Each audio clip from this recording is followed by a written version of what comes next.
Bonjour, je voulais aborder avec toi dans cette vidéo comment prendre de l'onde en pleine. Oui, oui, tu as bien entendu. Je te parle quand tu es en planeur, donc en vol libre ou en parapente, de prendre du vol, de faire du vol d'onde en pleine, là où c'est pas habituel du tout. Alors, je me présente, je m'appelle Elodie, je suis coach et auteur de livres en aéronautique et je suis aussi l'auteur du blog Des ailes pour rêver. Donc, revenons à au sujet de cette vidéo, c'est-à-dire de prendre de l'onde en pleine. Je te fais un petit schéma, je ne vais pas rentrer dans tous les détails techniques, le but de cette vidéo c'est déjà de casser cette idée reçue comme quoi l'onde c'est uniquement en montagne et en plaine c'est niette. Alors, en deux parties. La première, c'est je vais faire un rappel rapide de ce que c'est que le vol d'onde et après, je vais t'expliquer comment c'est possible, pas en te détaillant les circonstances, mais comment c'est possible de faire du vol d'onde en pleine. Alors, le vol d'onde, ça va être, tu as une montagne, tu as le vent qui va souffler, hop, donc ça va être chaotique, et là, comme il souffle, ça monte. Donc ça monte, ça monte, ça monte. Et puis par derrière, tu vas avoir des échos. C'est ce qu'on appelle de l'onde. Qui vont se mettre en place. Donc, je te fais les schémas. Ça monte, ça monte, ça monte, ça monte, ça monte. Ça descend, ça descend, ça descend. Donc, quand tu voles en planeur, le but, c'est d'être là. Et puis là, faut pas y être. Puisque ça descend. Hop. Donc là, ça monte à nouveau.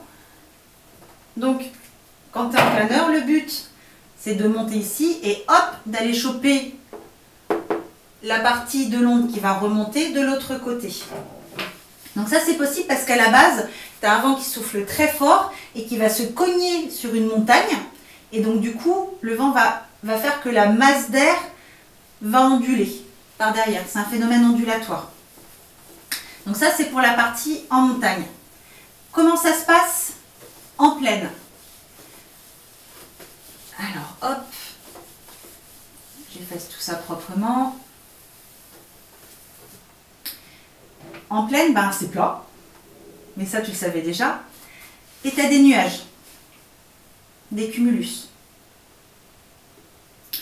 Donc ici, tu as les phénomènes d'ascendance thermique.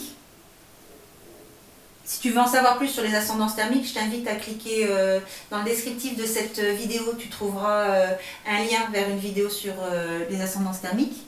Et donc là, au-dessus, tu as une masse d'air. Donc là, tu as la première masse d'air. Et là, tu as une autre masse d'air. Sauf que, quand tu n'as pas de nuages, quand tu n'as pas de cumulus, quand tu es en thermique pure, là, tu vas avoir ta masse d'air qui va... les pompes. Donc là, tu as du positif. Là, tu as du négatif. OK. Et vont venir bourgeonner au fur et à mesure de la journée les cumulus. Donc au début, tu n'en as pas. Après, tu vas avoir des nuelles. Ton cumulus va grandir. Et au fur et à mesure, les cumulus vont être bien établis. Et après, tu vas avoir les cumulus en fin de vie, qui ont une autre forme. Là, ce qui m'intéresse surtout, c'est le phénomène du petit cumulus qui va grossir. Imagine que tu aies un vent fort, ici. Donc du coup, ici, c'est relativement calme, puisque tu as des pompes. Là, par contre, tu as beaucoup de vent. Qu'est-ce qui va se passer? Le vent va se heurter au cumulus. Et là, tu peux avoir la création d'un phénomène ondulatoire.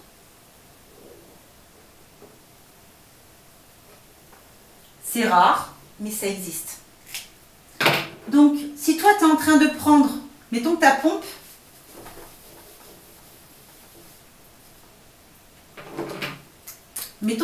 elle est là. Tu as du plus. Donc, tu es en train de monter. tu spirales, tu spirales, tu spirales. Et là, tu peux arriver dans une zone chaotique. Et là, tu peux prendre le début du phénomène ondulatoire. Donc là, tu es dans la partie ascendante. Voilà. Donc, si tu la prends là, et que tu arrives à monter au total, tu peux rester, donc tu es au-dessus des cumulus, au-dessus du plafond, et tu peux faire exactement le même type de vol qu'en montagne. Bien sûr, si c'est le cas, évite la partie où ça descend. Donc, le phénomène est très peu connu. J'ai déjà un pilote dans mon club qui l'a testé. Et c'est assez impressionnant finalement de voir qu'on a des croyances limitantes sur les phénomènes météorologiques alors que en fait il n'y a rien de tel que l'expérience et la 3e mi-temps dans un club pour apprendre que ça existe. Voilà, écoute, j'espère que cette vidéo t'a été utile. Pour recevoir plus de trucs et astuces, pour voler plus, mieux, moins cher, pour oser plus aussi et pour vivre plus de convivialité dans ta boîte mail concernant l'aéronautique, je t'invite à t'inscrire sur le blog Des ailes pour rêver et à mettre mention j'aime sur cette vidéo et puis la partager sur les réseaux sociaux. Bonne journée à toi!